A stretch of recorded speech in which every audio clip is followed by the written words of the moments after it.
guys, Double K here, and welcome back to another video. Today is episode 2 of the model Enzo Ferrari build. Let's get started.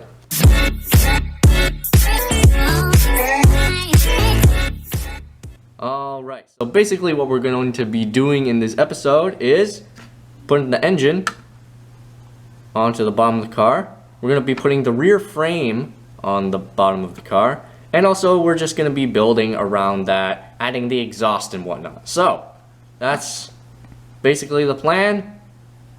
Let's get into it. First, we're going to do the frame. And then after we do the frame, we'll put the engine on. And then we'll put the exhaust on.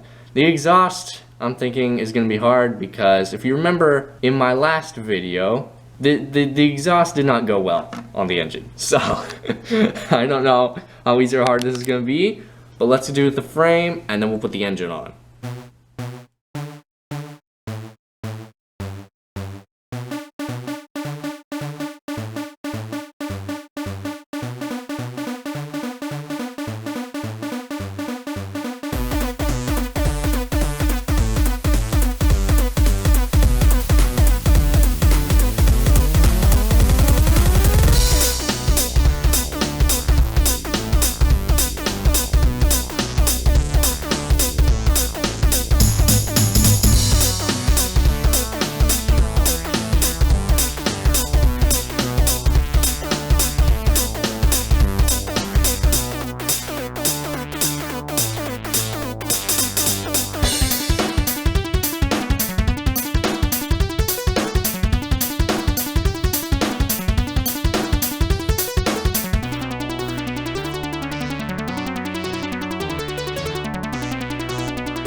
I'm gonna have to do this off camera. This is a mess. If this was by myself, that would have been much harder, so thank you to my bro. Okay, so after some struggle with the exhaust, we managed to just barely make it work. The exhaust tips unfortunately came off, so I'm just gonna put these back. So the last part that we're gonna be doing is we're gonna be building the axles and finishing the frame. So let's get this done, and then we'll be finished.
Alright, we got the entire back of the Enzo Ferrari finished. We got the exhaust, the rest of the engine, the back frame, everything that we need. So this is going to be it for this episode. Hope you guys enjoyed. If you did, then be sure to hit that like button down below. And also consider subscribing if you're new. And I'll see you guys next time. Bye!